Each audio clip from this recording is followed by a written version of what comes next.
Hello everyone and welcome back. So in the last lecture, we have discussed about convolution integral equation, which gave us an analytical equation of the blur image formation. Apart from that, we understood the concept of thresholding and how it is useful in determining the apparent particle size. And we used that ideas to develop a technique that is known as the two camera depth from defocus, where we simultaneously capture two images and determine the particle position and size. So in this lecture, we will see some other approaches of implementing the depth from defocus and what are the some of the drawbacks or advantages of this technique. So first of all, as we have seen in the last lecture that we have used two cameras or multiple cameras to determine or implement this DFD technique. But can we do it in some other ways? So what we have realized is we need to determine two parameters. So for that, in some general sense, we need two parameters that can be measured, and then we implement two equations to solve the system in a complete sense to determine the depth and size of the particles. But with a single camera, uh, it seems like it is difficult. But there is one more approach. What if we use multiple settings on the same camera? So there, the earlier configuration worked with multiple cameras with different settings. So camera one setting one, camera two setting two, and we were doing simultaneous imaging. But in the single camera case, what we can do is we have camera one in first setting and the same camera and a second setting, and we have to then take subsequent images. What do we mean by that is you take the first image in first setting, then change that setting, and then take the second image. What does it? What are the consequences of such a measurement? That your scene has to be static or stationary. You cannot have moving entities in such scene, right? Then only you can do such kind of subsequent imaging.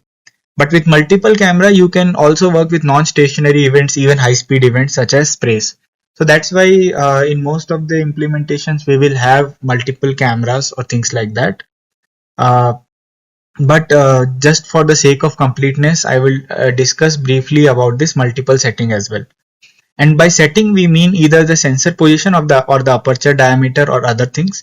Like in the multiple cameras case, that setting associated with the multiple sensor positions. So the path length of the light or the sensor position related to the lens S was being changed, and with that respect, we were getting different extent of blurring. But there are other approaches to do that as well. Uh, We will now talk about the Fourier transform approach and its implementation in both single camera multiple setting and multiple camera multiple setting approaches. So first of all, this focused image, if it is represented by I, this image 1 can be represented in this form where the focused image is blurred using a blur kernel, first blur kernel, and the second image is obtained by convoluting it with respect to a second blur kernel, and these are the two unknowns. We don't know it exactly. Why we are talking about Fourier transforms? Because the convolution operation is very simple in Fourier space. It is just multiplication. So first of all, if we apply Fourier transform for the image I, then it looks we are representing it as IF. And the Fourier transform of the Gaussian blur kernel is also Gaussian. So it looks something like this. And where instead of x and y as the position, we have u and v, where it is normalized by the total number of pixels in the x and y direction. So it is basically in the range of 0 to 1. Nothing complicated here. And if we apply the Fourier transform on this convolution equation, we get something like this, where the convolution operation is not just converted into a product or multiplication. Now we have two equations, okay? And if we have a third relation correlating the sigma 1 with sigma 2, we have three equations and three unknowns. The three equations are this convolution equation for first image and for second image, and this correlation between the blur kernels, and the three unknowns are the actual focused image and the two extent of blurrings, sigma 1 and sigma 2. So ideally this system should be solved, but is it solvable? So let's check that out. So here, if we use only a single camera with multiple settings, as I have discussed earlier, for a stationary scene, so this works only for a stationary scene, then you can maybe work it out. How do you work it out? What is the setting that you choose?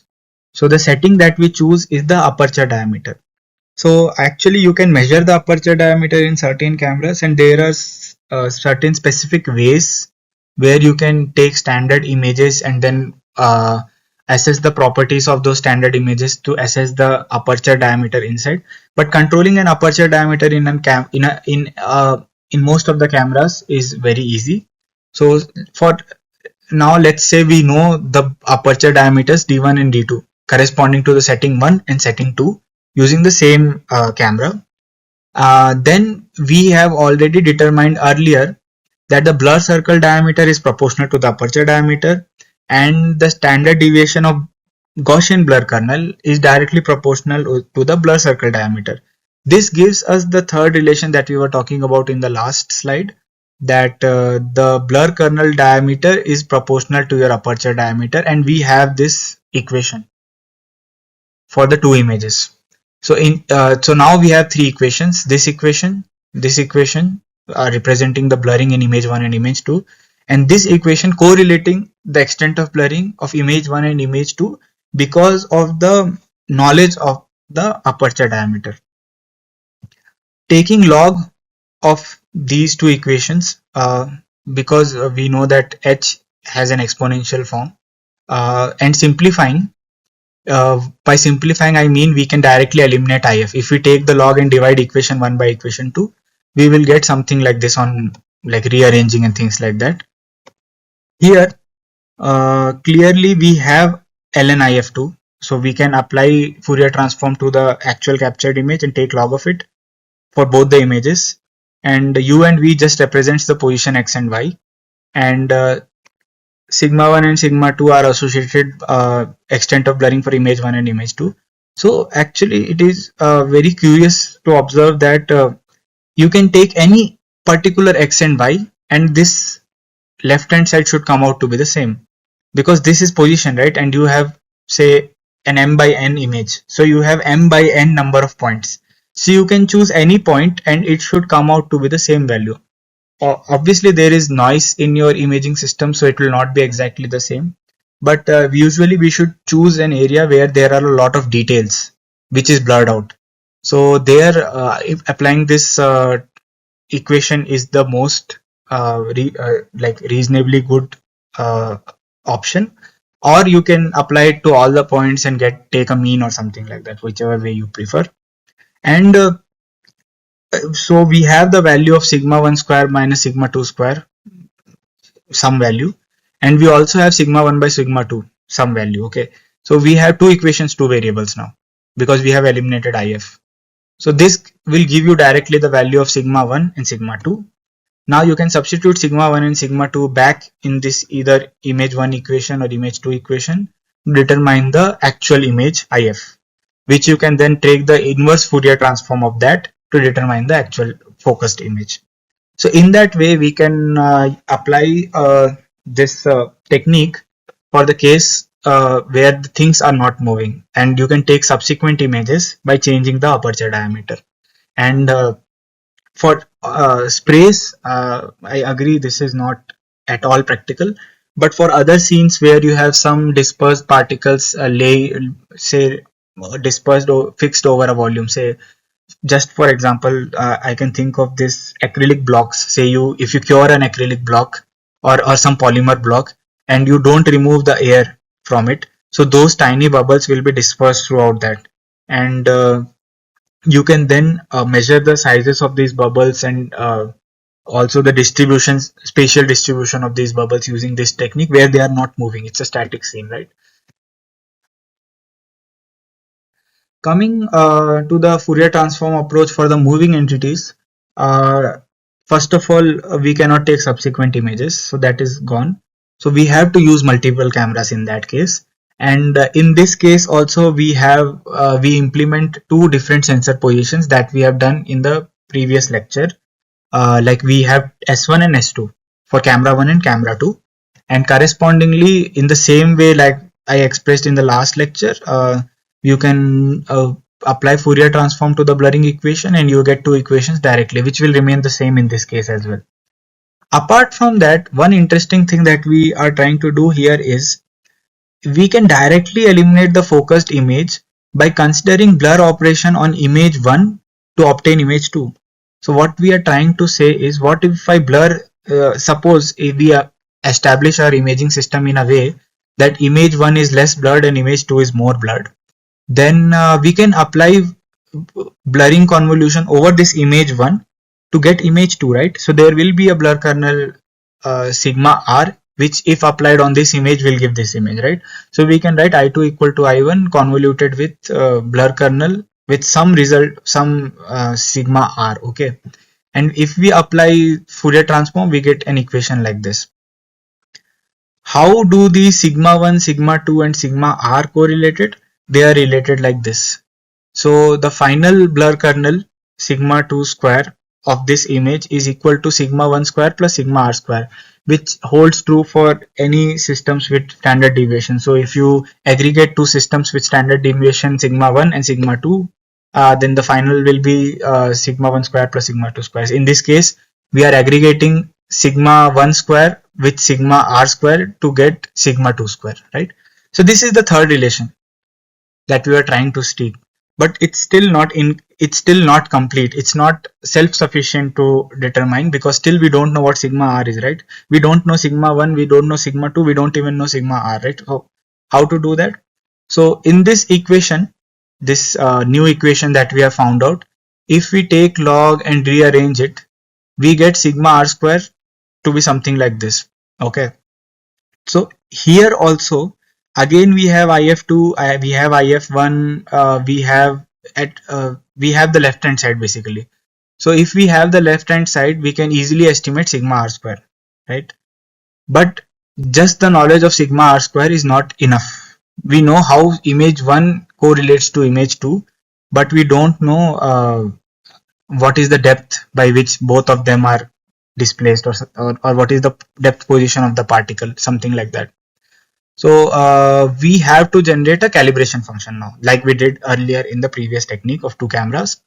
We correlate this sigma r square with depth z, and this functional form is something which can be deduced from geometric optics. I'm not going into the detail, you can refer to the citation here, but it's fairly straightforward. It is very similar to what we did during determining the blur circle diameter. So you can clearly show that sigma square is it does have this quadratic functional form with respect to position. All we have to do now is determine the coefficients a, b and c from experiments. That can be done by taking target dots at known depth locations, and at each location you determine the sigma r square, and if you plot that sigma r square with respect to z, you will get a curve. You can fit the curve in the region and you can determine these values a, b and c. So in that way, then whichever image that is captured, you have the sigma r square value of that. Then you can solve this equation to determine z. So the depth is easily estimatable using this Fourier transform approach. But apart from that, you can also determine size if you also take the thresholded size during the calibration, because during in the same way that we did in two camera approach. So there you have this depth versus size correlation. So in that sense, you can correlate this sigma r square with size as well. So it's all depending on what you want to measure. If you just want to measure position, you don't need to measure the thresholded sizes at each target dot location. But if you want to estimate depth, then you can correlate the depth of the target dot, known depth of the target dot, with the sigma r square to generate a calibration function. So the experimental calibration curves look something like this. Here you will see that at each depth position, just represented by W in this case, the sigma square R values are plotted, and you will see that this kind of quadratic functional form is valid only in this region, and this region then demarcates your measurement volume. So the point till which this function is valid demarcates your measurement volume or detection volume. So in this case also you will have a prior knowledge of your detection volume. Now we have discussed the depth from defocus based on thresholded diameters and based on Fourier transform of images. The third approach that we are going to discuss is dependent on the gradient. And why gradient? I will just demonstrate it using this schematic here. What we have done is these are just the blurred particle images. So here it is in focus, here it is extremely blurred. So what we did is we took a slice, radial slice, okay, and plotted the intensity across it. So for the sharp images or focused images, you will see a step function kind of thing, top head kind of function, right? There is a step jump, constant, then again step jump. And here determining the radius is pretty easy. But as you blur it, you will see that there is smoother jumps now. Like there is this smoothing around the edges, right? Some kind of variation from over a larger distance. Here, the variation is happening at 1 pixel level. Okay. Here it is happening over a few pixels, and here you will see the variation is even more spread out, or the blurring is spread out. For even more blurred images, you will see it is extremely spread out. So we have realized earlier that this thresholded radius RT as plotted here for threshold intensity 0.5, it is changing, right? Here it is as same as the particle size. Here it is slightly smaller. Here it is even more smaller than the actual particle size, and here this RT is very small. And you can clearly see after certain point this dome will be below 0.5 and the particle will not be detected, because there are no pixels in your image where uh, where the threshold intensity is that logic is obeyed. Okay, but apart from that, you will observe one more interesting thing. You will see that at that reference intensity of say 0.5, if you estimate the slope of this variation, you will see here it is just 90-degree, right? It's just a vertical line, but here you will see it is slightly lower. The gradients are slightly lower. Here this gradient is even lower, and here it is even more lower, and it is what we intuitively expect as well, because if the features are getting smoother, then definitely there are no sharp edges or things like that, and if we have smooth features, the associated gradients will be lower, and it gives us a hint that gradient can serve as a second known variable from a single image. So earlier we were only using this thresholded radius from single image, and for the second input we had to rely on a second camera or second setting to get a different thresholded radius or diameter that serves as two input. Then you had to generate two equations and then solve it to get two outputs, that is d naught and z. But here, if from the single image we can estimate the thresholded radius or diameter as well as the gradient at certain intensity location. So now we have two knowns from the image and we have two unknowns. So to solve this system, we need definitely minimum two equations to solve it. That is what is the pattern that we have been seeing as for the past few lectures. And how do we do that? How do we generate those equations? We will go back straight to the convolution integral equation that we generated for the particle image. So this was the equation that we generated earlier. The only thing that we do before solving it is normalize everything with respect to the actual particle size. So we normalize all the integral variables with respect to that, and sigma also with respect to that. And as this is theta symmetric, we can integrate it with respect to theta and we get this. So this is the final non-dimensional form of the convolution integral equation, and we solve this numerically, and these are the solutions. So this solution is representative of the depth versus your thresholded radius. So if we choose a threshold of 0.5, okay, so we will get this curve, this blue curve. Okay, so what does it tells? It tells us that with increasing blur, the thresholded radius will decrease and eventually go to zero at certain degree of blurring. And this is what we were talking about earlier as well. And if you choose a different threshold, you can detect it for say larger degrees of blur. And if you choose a higher threshold, you will detect it for even lower degrees of blur.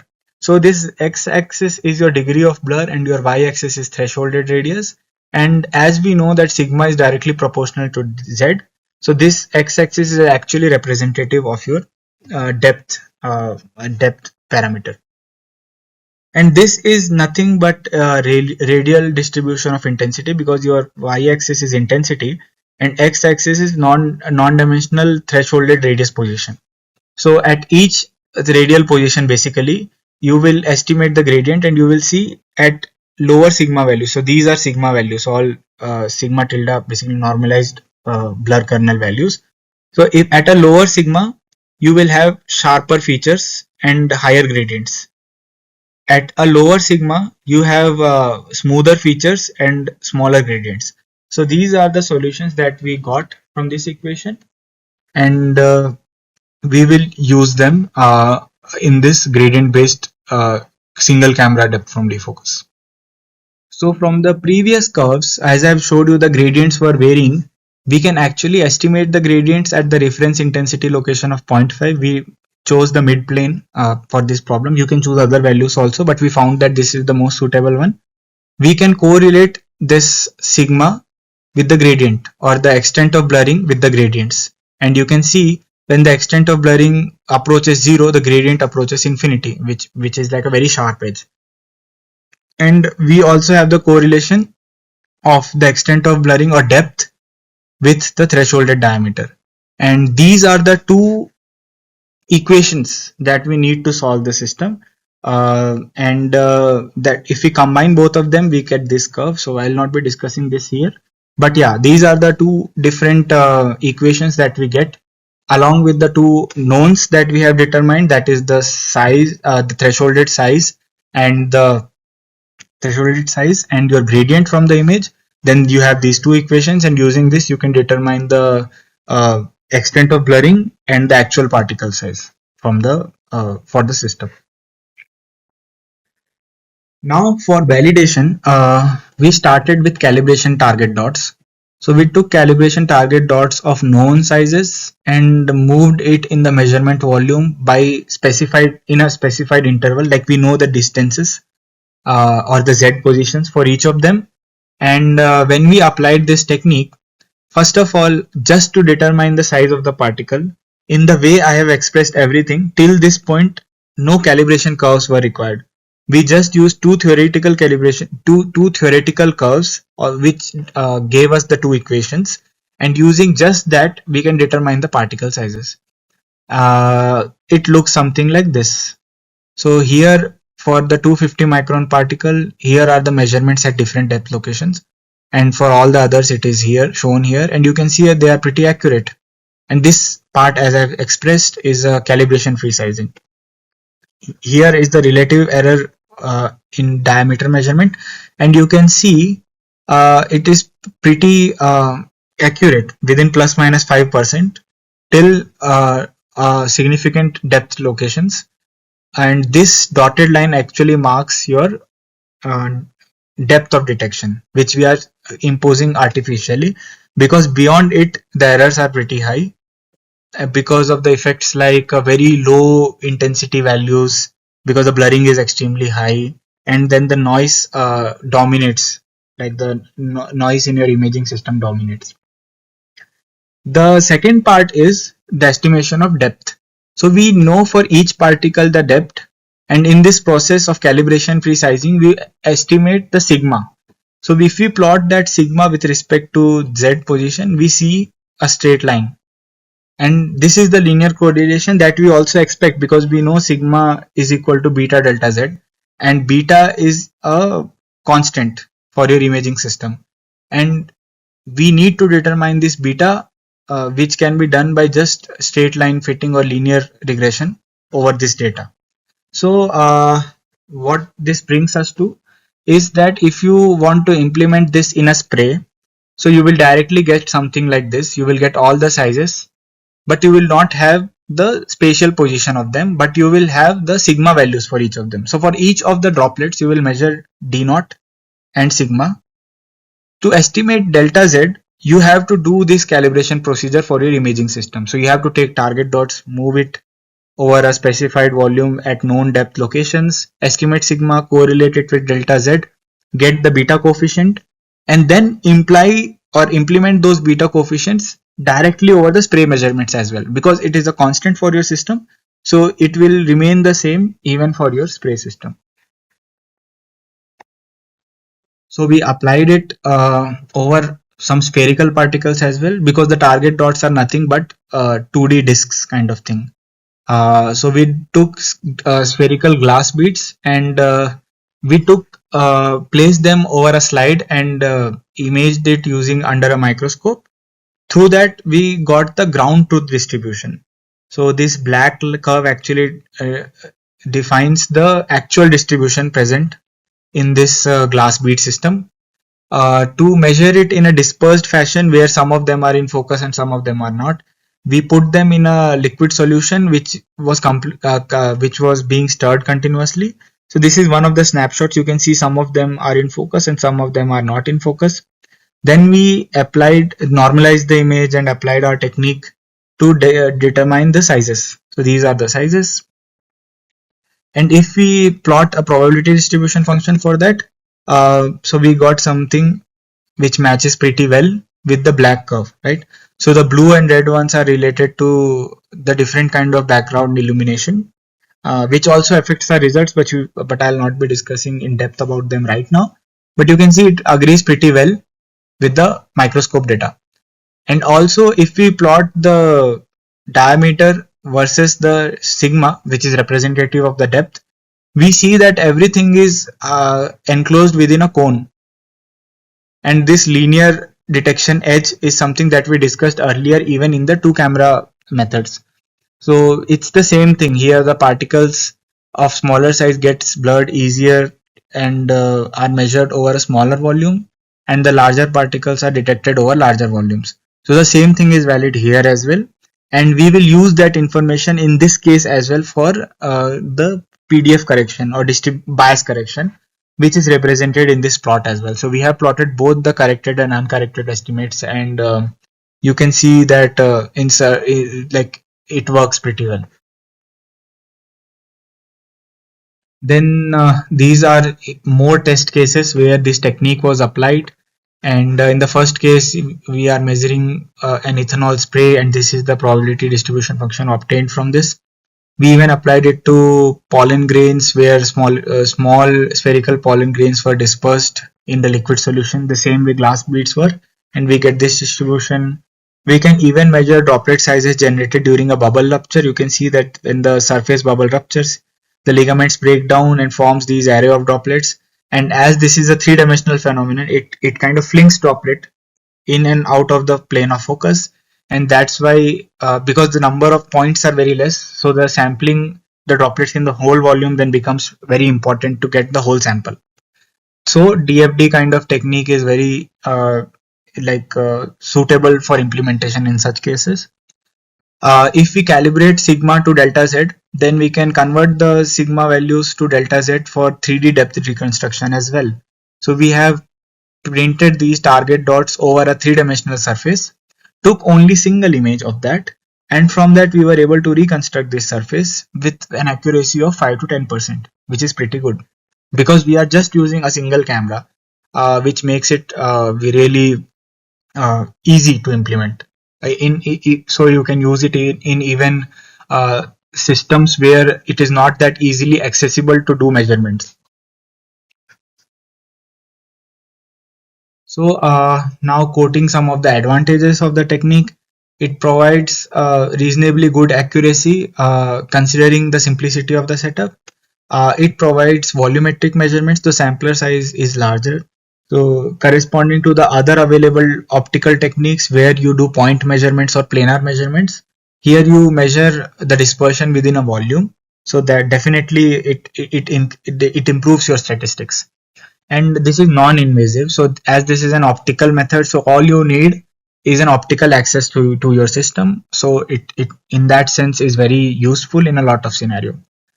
The particularly if I talk about the last single camera depth from defocus, it's a pretty new technique, and it's fairly easy to use because there is only single camera, and the procedure is also very simple because it is calibration free. So if you want to just measure the sizes, it is calibration free, right? And in that case it allows for ease of access. So because it just requires a single camera and a diffused background light source, you can easily implement it in systems where the access is not that easy. So you cannot install a big lasers and things like that in that locations, then you can use this technique. And one of the most important advantages of this depth from defocus is we have the precise knowledge of the detection volume, which is very crucial for volumetric corrections, concentration determination, and bias corrections. Because in the other techniques, like with point measurements and planar measurements, they are also volumetric measurements in some sense, but the volume is confined to very narrow regions. So in point measurement, the volume is very small, so it is kind of a point measurement, and in the planar measurement, the volume is very thin. So it's still a volumetric measurement, but very thin volume. There, these bias corrections are not that easy and are very tedious to do. But in this, it is pretty straightforward because this bias we can determine theoretically, which makes the technique very powerful.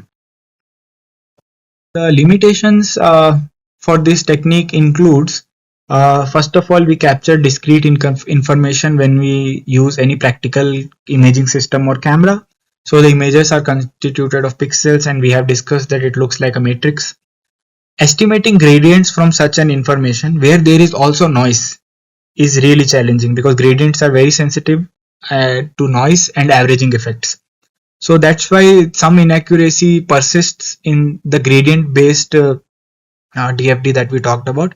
Even the thresholded diameters are sensitive to that, but somehow using interpolation we can get rid of it. But definitely the gradients are more sensitive to it. Then the non-Gaussian blurring. All the things that we have discussed till now, we discussed about some other PSFs, but we stuck to Gaussian PSF. But if you have a background lighting or backlighting which is coherent in nature, then you will have this diffraction effects as well.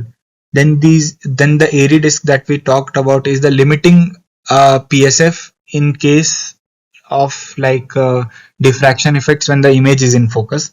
But when it becomes defocused in such a setting where the diffraction effect is superimposed over the defocused effects, then you will find this formation of rings. You can see this is the blurred particle image. At the center you see a bright spot. At the center of a shadow you see a bright spot, which is known as a Poisson spot. But around the particle you see these rings. This is because of Fresnel diffraction. So this is very difficult to deal with. Here you don't have a monotonic increase or decrease of intensity in the radial direction. You have non-monotonic change, and gradients are very sensitive to that. So if you try to implement the gradient based technique to such an image, it will definitely give extremely wrong results. Maybe in the threshold based 2-camera DFD where you are calibrating your system experimentally, there is a chance that the calibration curve itself will adjust to these effects because you are doing it for that system. But still, it can give you inaccurate results in the limit of very small particles. The third limitation is the concentration limit. If you remember when we started this part of the course, I showed you some images of like dense sprays, right? So then in that case you have a lot of overlapping spray droplets, and in such a case all the techniques that we have discussed are very difficult to implement, and we still are in the stage of developing new techniques for such scenarios. To be precise, even the other non-imaging based techniques do not work on such dense spray systems. There is always a limitation in the number concentration of your dispersed entities in the volume.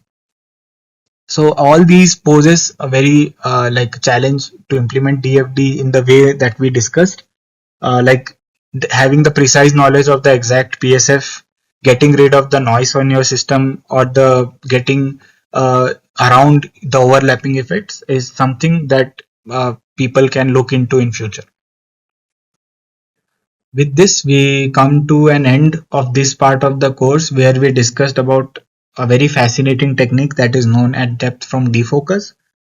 In this, we correlated depth with defocus or the amount of blurring, and we use that blurring information to determine the size and position of particles or droplets.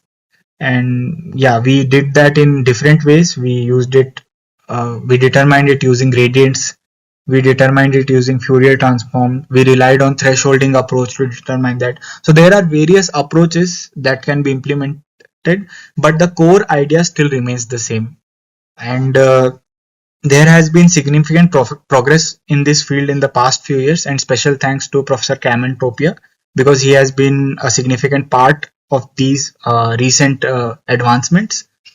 You can refer to all these papers from which these ideas were taken, and with all the advantages and disadvantages that we discussed in the last few slides, we hope that this technique progresses even further, especially to get rid of those disadvantages.